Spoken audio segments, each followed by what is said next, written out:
کی نگاہوں کو سحر زدہ کر دیا، جادو کر دیا اور انہیں ڈروا دیا۔ انہوں نے کہا یہ تو بڑا جادو لے آئے۔ اللہ تعالیٰ نے حضرت موسیٰ علیہ السلام کو حکم دیا کہ آپ بھی اپنا عصا زمین پہ ڈالیں۔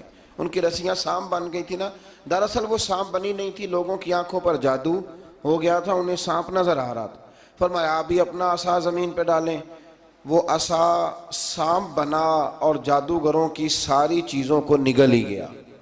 ان کی بہت ساری رسیاں سانپ بنی تھی، ان کا ایک ہی عصا سانپ بنا اور سب کو نگل گیا۔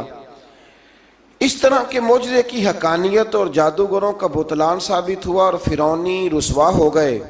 جادوگر سجدے میں گر گئے اور اللہ پر ایمان لے آئے۔ فرعون نے انہیں دھمکی دی کہ تم میری اجازت کے بغیر ایمان لے آئے ہو، میں تمہارے ہاتھ اور پاؤں مخالف سمت سے کاٹ دوں گا، یعنی الٹا ہاتھ کاٹ دوں گا، سیدھا پیر کاٹ دوں گا، میری بغیر اجازت ایمان لے آئے ہو، اور تمہیں سولی پہ بھی چڑھوا دوں گا۔ انہوں نے کہا کہ ایمان لانے کی پاداش میں تم ہمیں سزا دینا چاہتے ہو؟ پھر انہوں نے اللہ تعالیٰ سے صبر اور استقامت کی دعا کی۔ اس کے بعد فرعون نے بنی اسرائیل کے بیٹوں کو قتل کرنے کی اور بیٹیوں کو زندہ چھوڑنے کا حکم دے دیا۔ موسیٰ علیہ السلام نے قوم کو صبر کی تلقین کی اور کہا کہ نیک انجام اہل تقویٰ کے لیے۔ یہاں ایک لطیف بات ہمارے صوفیاء نے بھی لکھی ہے۔ صوفیاء کہتے ہیں کہ فرعون نے کلمہ نہیں پڑھا پر جادوگر کلمہ پڑھ گئے۔ وہ کس طرح کلمہ پڑھ گئے؟ تو کہنے لگے دراصل انہوں نے آتے ہی حضرت موسیٰ کا ادب بڑا کیا تھا۔ جادوگر حضرت موسیٰ کے مقابلے میں آ کے بھی ان سے کہتے ہیں کہ رسیاں آپ پہلے ڈالیں گے کہ ہم ڈالیں؟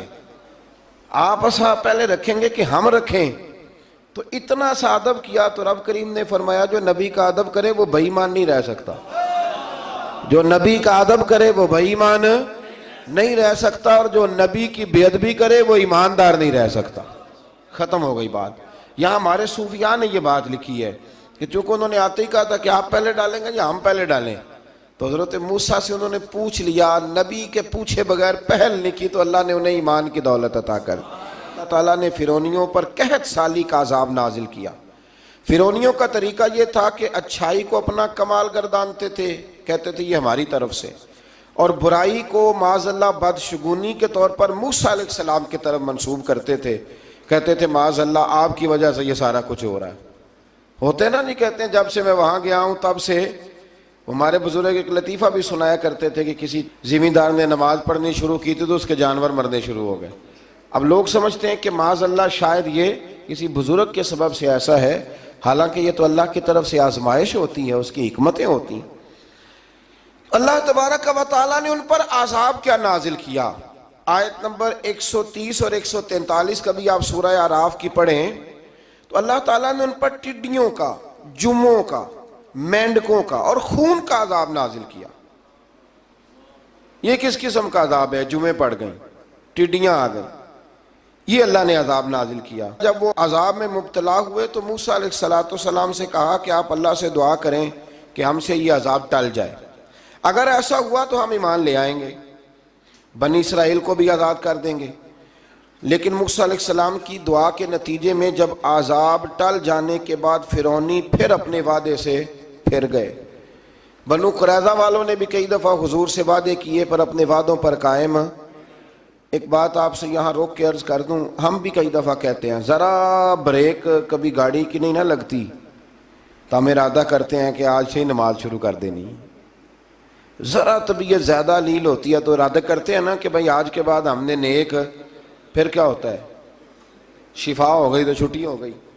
یہ طریقہ درست نہیں، یہ تو کفار کا طریقہ بیان کیا نا قرآن پاک نے۔ یہاں فرمایا جب اللہ تبارک و تعالیٰ نے انہیں نجات دے دی تو اپنے وعدے سے مکر گئے، تو پھر اللہ تبارک و تعالیٰ نے بنی اسرائیل کو سمندر پار کر کے ایسی قوم کے پاس پہنچا دیا جو بتوں کی پرستش کرتی تھی۔